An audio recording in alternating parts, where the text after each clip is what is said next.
Howdy guys, welcome back to part 12 of Princess Evangile. In our last part, we finished the May Festival, a wonderful dance where we danced all night with several of our favorite people.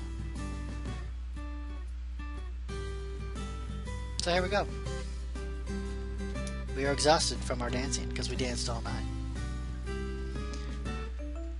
You're pathetic. It's already Monday. You need to get together already. I know you're right, but I ended up staying up the whole night. So did everyone else. I guess that's true. Although, wait a minute. The rest of them got to take breaks between dances while I was stuck in dance after dance. It was like some kind of reverse martial arts training, the way I was passed between the White Lily girls, Konomi, Tommy, and the others. It wasn't an exaggeration to say that I never got a single break, though I did have fun at least. We have the approval ratings for the week. As she spoke, Rise slid the report onto the table. Do you mean Messiahs? Was there a change? There were no classes for half the week. We started out low, of course, but it looks like we picked up a little support. Just like my YouTube channel. Oh, you're right. Let me see. You still seem to be flying low to me. Even an Olympic pole vaulter needs a running start before the jump, and we're still in that phase. A running start. Well, as long as you don't knock over the bar. But I wonder what caused the increase. It's small, but even so, I'm intrigued.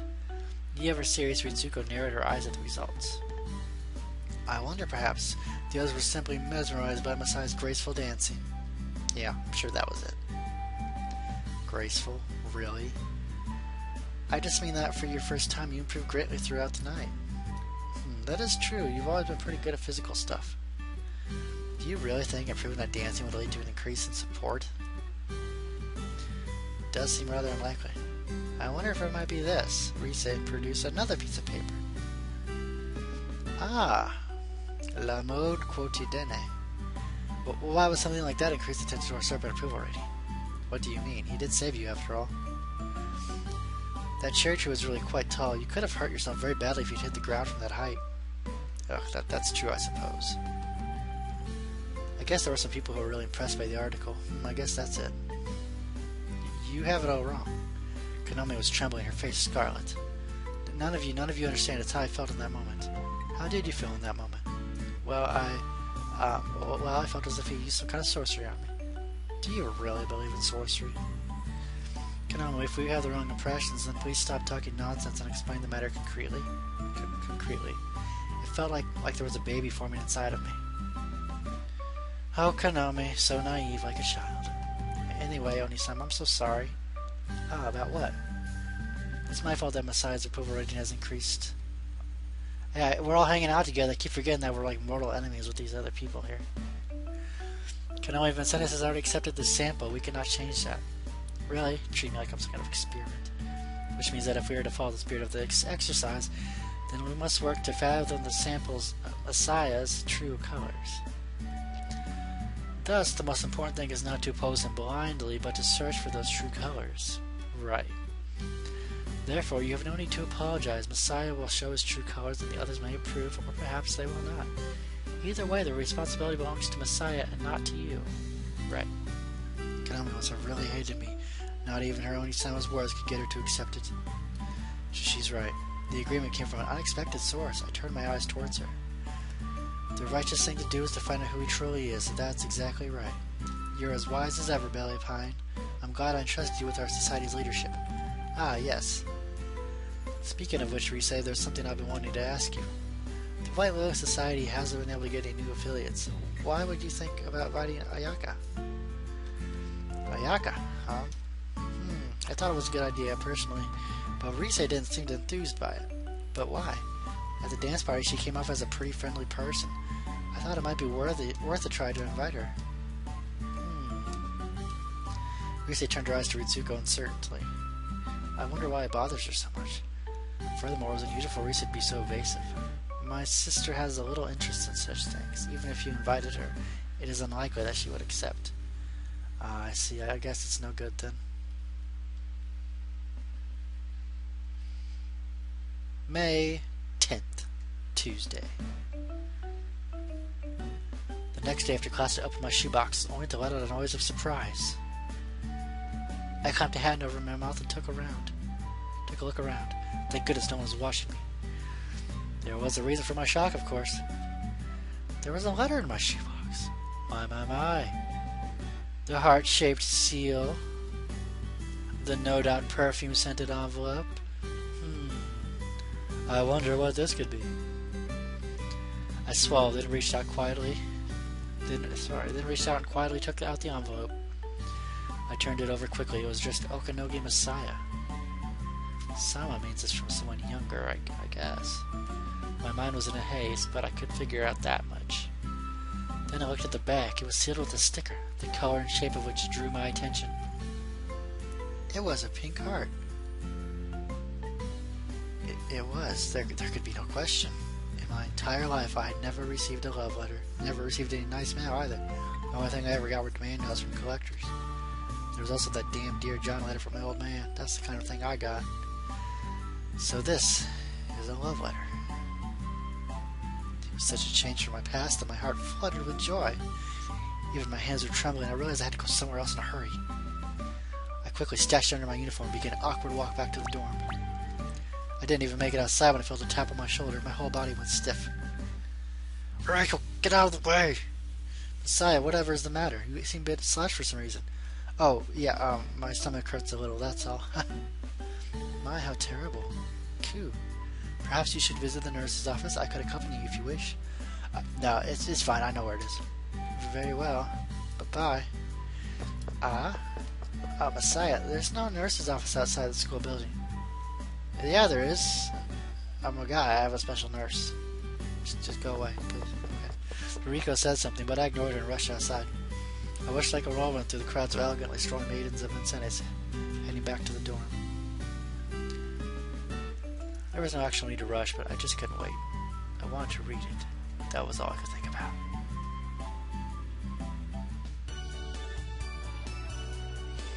Besides, still running awfully late. Oh, it appeared that his stomach hurt. I ran into him in the entranceway. His stomach? Let's see. He looked fine when I saw him at the end of 6th period. The end of 6th period? Wouldn't that be just before? That would appear to be the case. I guess it was a sudden onset. I suppose so. It appeared to be quite severe. Did it really look that bad? I hope he's okay. But when I told him that the nurse's office was not outside, he continued running away. What does that mean? That the pain was so great that he did not hear me, perhaps? Oh, Ruriko. You don't think he was just going back to his room? But he told me I know where it is, which would indicate that he intended to go there himself. Well, that is a little strange. Maybe he just needed to go to the bathroom? Perhaps so. Oh yeah, I forgot to have a bathroom in my dorm. It's so inconvenient. Gotta run halfway across the school every time I have to go. I ran back to my room and immediately locked the door. I threw my bag down, then dashed across the room and sat down heavily on my bed. The love letter was a little moist from sweat from having been hidden under my uniform. I peeled away the heart-marked sticker with even more care than was really necessary and peeked inside the envelope. Wow, floral. The moment it was open and the smell of perfume tickled my nose, I was starting to get excited. I removed the nicely folded stationery, took in a breath, and read the contents. Cute, girlish handwriting requested a meeting with me in the Rose Garden immediately after class. Can I still make it? Man, we gotta hurry. We're 15 minutes late. She's probably not even there. I vaulted over the table and ran to the door. Clatter, clatter. Ugh, why did the knob have to choose this moment to break? It's okay, man. There's plenty of windows. Just go out a window. Clatter, clatter. Actually, it's just that I locked it before. The Felice de la Vincennes eyed me suspiciously as I ran down the hallway, but I didn't care. I scrambled to put on my shoes and flew outside, heading straight for the Rose Garden.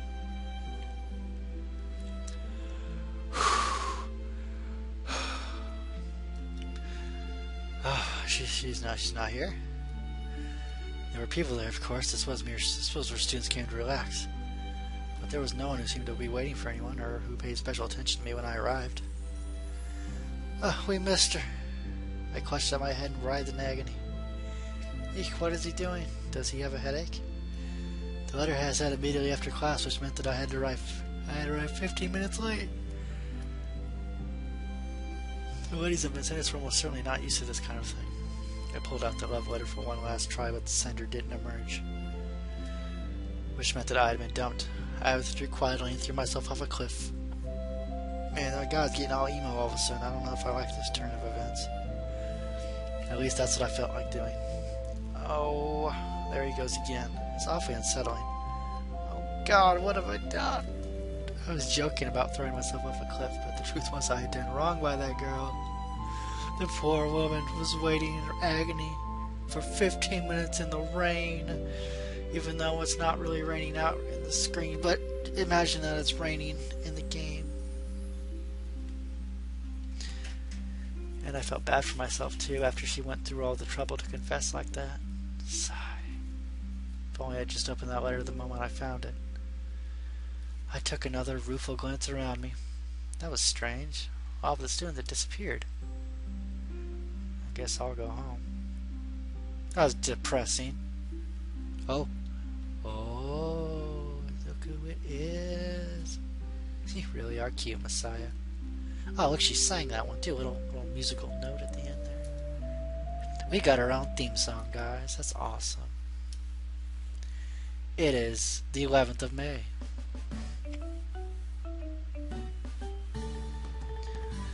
Alright, guys. I think I'm gonna cut it off here, make a little short episode for today. I'm sure you're all sick of, sitting through 30-40 minute episodes. So you know what? I'm gonna do you guys a solid, give you a nice short one today. I'll see you in part 13.